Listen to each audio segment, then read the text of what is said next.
Hi everyone. I don't know if you can hear me or not, but I'm just going to continue on with the financial matrix. Yesterday in number 1, um, I read a little bit of the financial matrix book. It's called The Financial Matrix and How to Escape It. And it's by Orrin Woodward. And so I wanted to continue on a little bit with that book and just kind of make a little bit of commentary about it.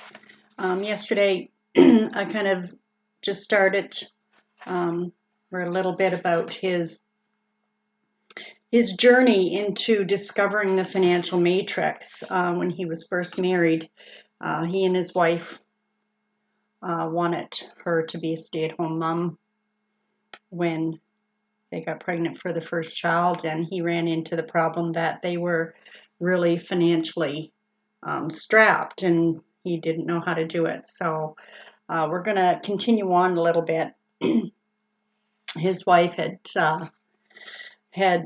had promised his wife that she'd be able to be a stay-at-home mom, and so this is the story of when she got pregnant and asked her husband Orrin when she could quit her job, and so he was kind of putting her off, and she said, Orrin, you promised. Orrin, you promised. Orrin, you promised.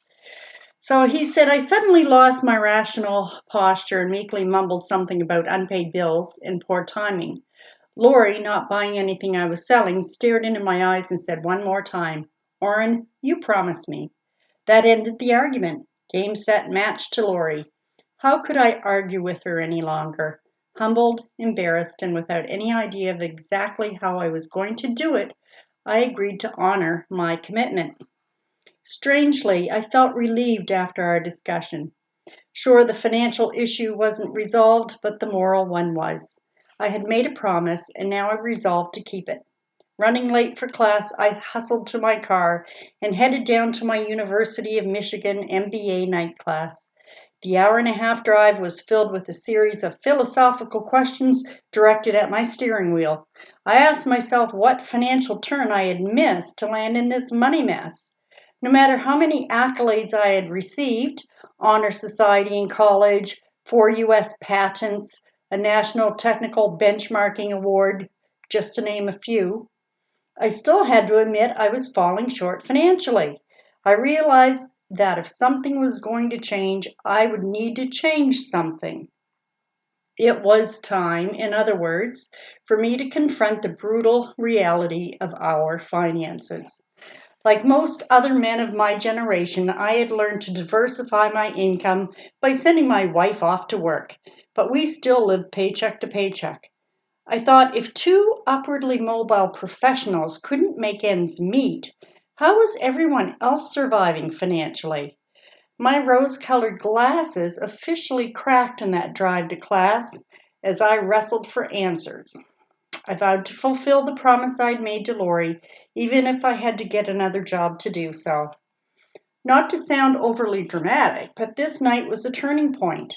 I no longer accepted conventional financial wisdom blindly. Instead, I committed to examine the consequences of every financial move and not just do what everyone else was doing. As an engineer, I studied processes and systems by applying cause and effect reasoning. Ironically, however, while professionally teaching In God We Trust, all others must have data. Until that night, I had never thought to apply the same principle in my personal finances.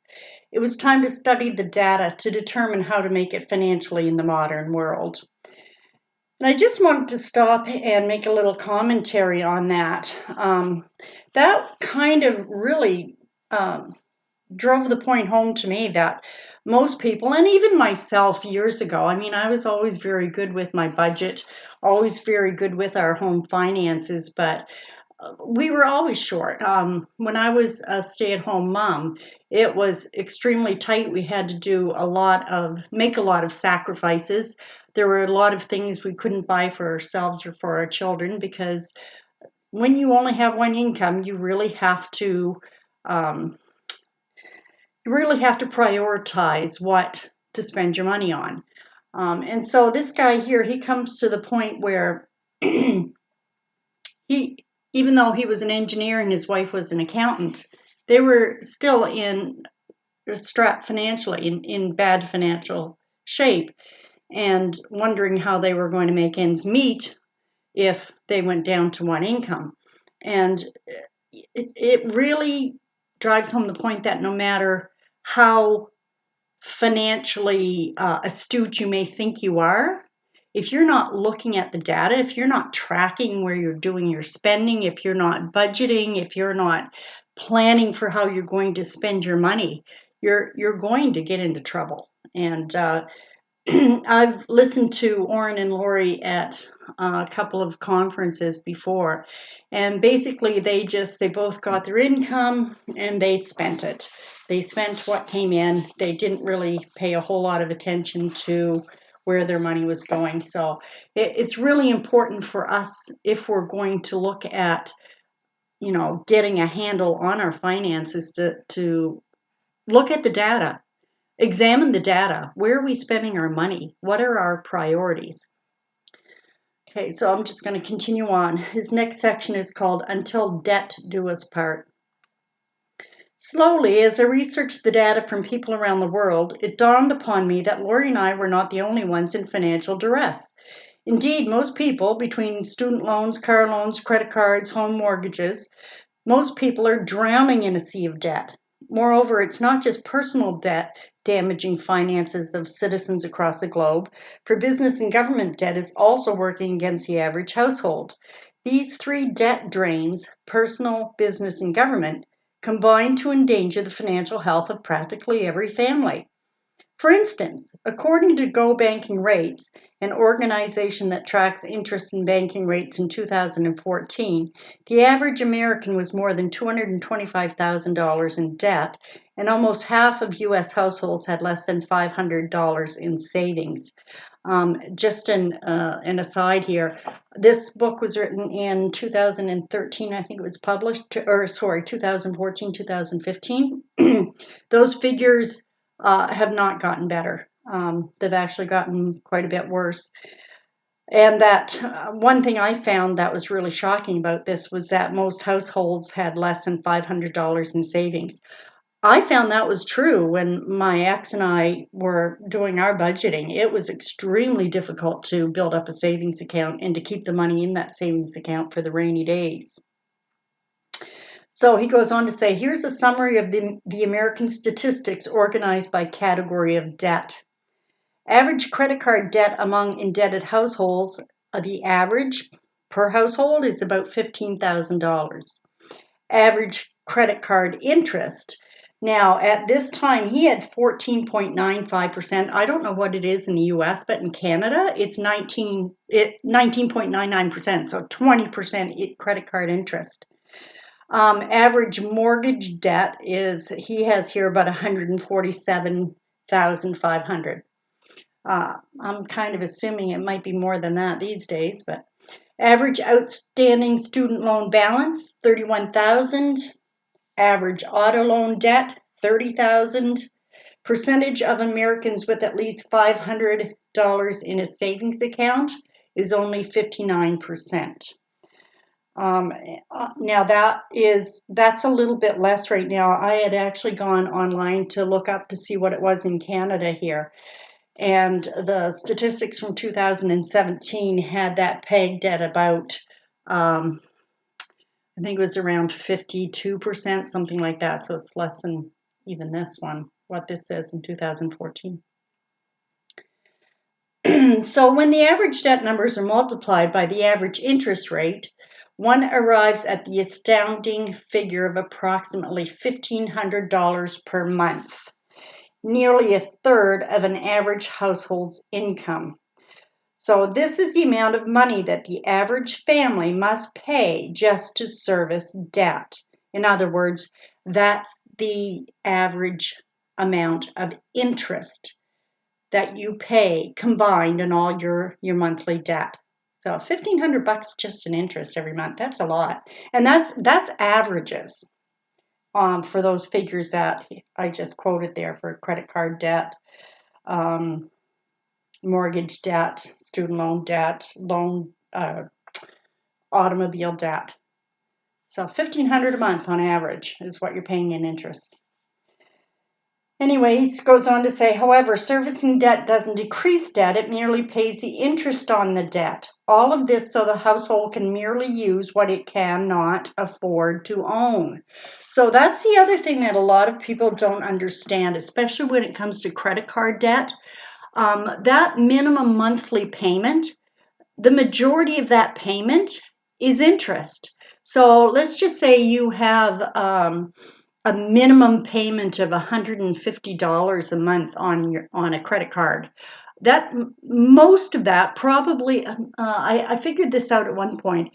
That $150, about 135 of it is just the interest, and the other $15 goes on the principal. So if you are just paying the minimum monthly payment, you're not ever going to get rid of that debt.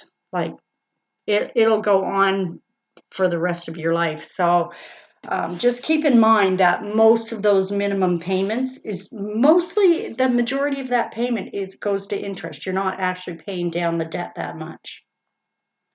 So further, according to the IRS data, the real inflation-adjusted median household income for 2013 was about $51,000, $52,000.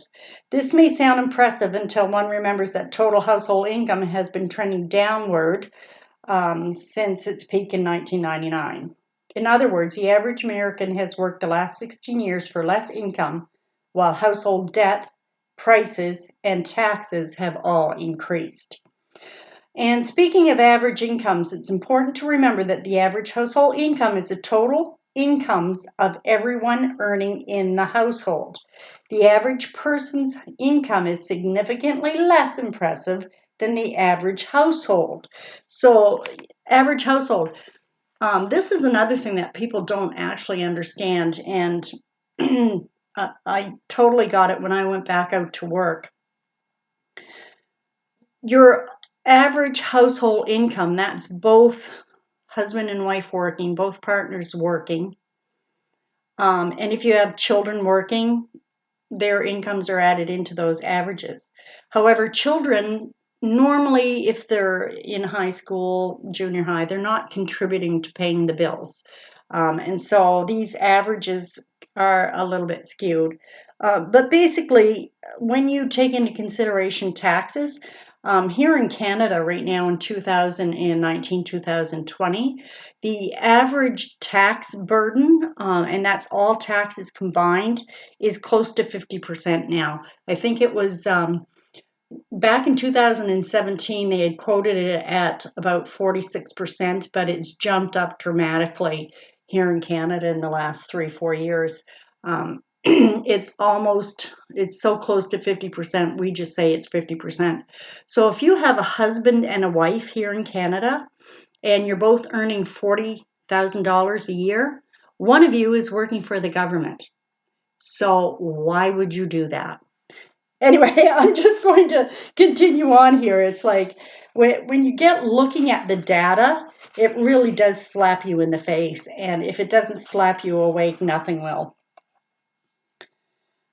And he just made a side note here. The data around the rest of the developed world is just as equally alarming. So when the average income figures are placed side by side with the average personal debt figures, the modern debt disaster is revealed. Decreasing income and increasing debt is simply not a sustainable plan. Dismally, while the increasing debt load is hurting all ages and incomes within society, the next generation seems to be particularly vulnerable. A recent Wells Fargo study revealed that millennials are spending at least half their monthly paychecks to pay off debt.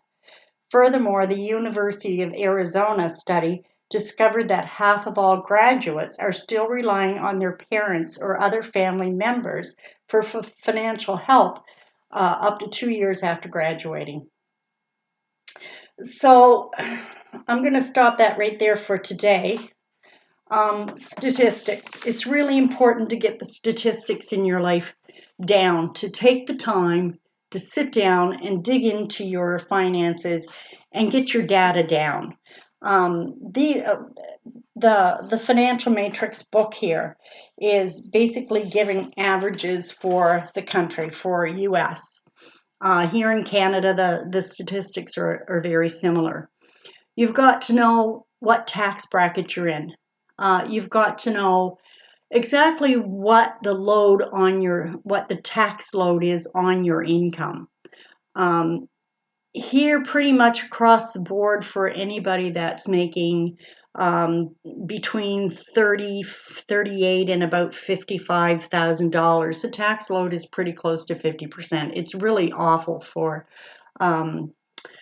middle income earners. If you're in the low, you're better off actually in Canada being a low income earner, because then you qualify for subsidies, and there's all kinds of neat little things that you can write off. And yeah, so if you're in the middle income earning here in Canada, you're kind of screwed actually. But anyway, so getting your data is the theme for this. There's not going to be any easy way to get out of debt. If you've got car loans, student loans, mortgage, credit card debt, and you look at this, it's probably going to be depressing when you start gathering everything up. But don't despair, because once you actually get the data down on paper, dig out all your bills. Dig out all your loan contracts. Dig out your credit card statements, your bank statements, your lines of credit, all the statements. Go online, sign up for your online banking so you can get all of that data. How much are you paying in your monthly service fees? And lay it all out. Pull your data together. Most people will worry themselves sick being overwhelmed with everything that's being withdrawn from their accounts every month without really getting a good handle on their financial situation. It's kind of like the ostrich with your head in the sand. You just throw your money at the problem, but you don't really face it head on because you're kind of afraid of what you're going to find. But trust me, it's a big load off your shoulders, really. It's a big relief when you pull everything out and have a really good look at it. Now, in the streams coming up, I'm going to, hopefully I'll be able to share my screen, because I've got a really easy little chart to show you that will help you to get a handle on all of your data. Okay, what your income is per family, both your partners' incomes, how to put that in, how to figure out percentages. I've actually got a really neat little Excel spreadsheet that's formatted, and I can show you how to format one yourself, and it's really easy, so that you can plug your figures in and track your spending, and that's actually the first step to getting the relief you need so that you feel like you're more in control. All right, so I'm going to end that today. I hope that was a little bit of value for you, and I'll try and get one of these put up tomorrow with a little more information, and we'll continue on through reading the Financial Matrix book. All right, peace out.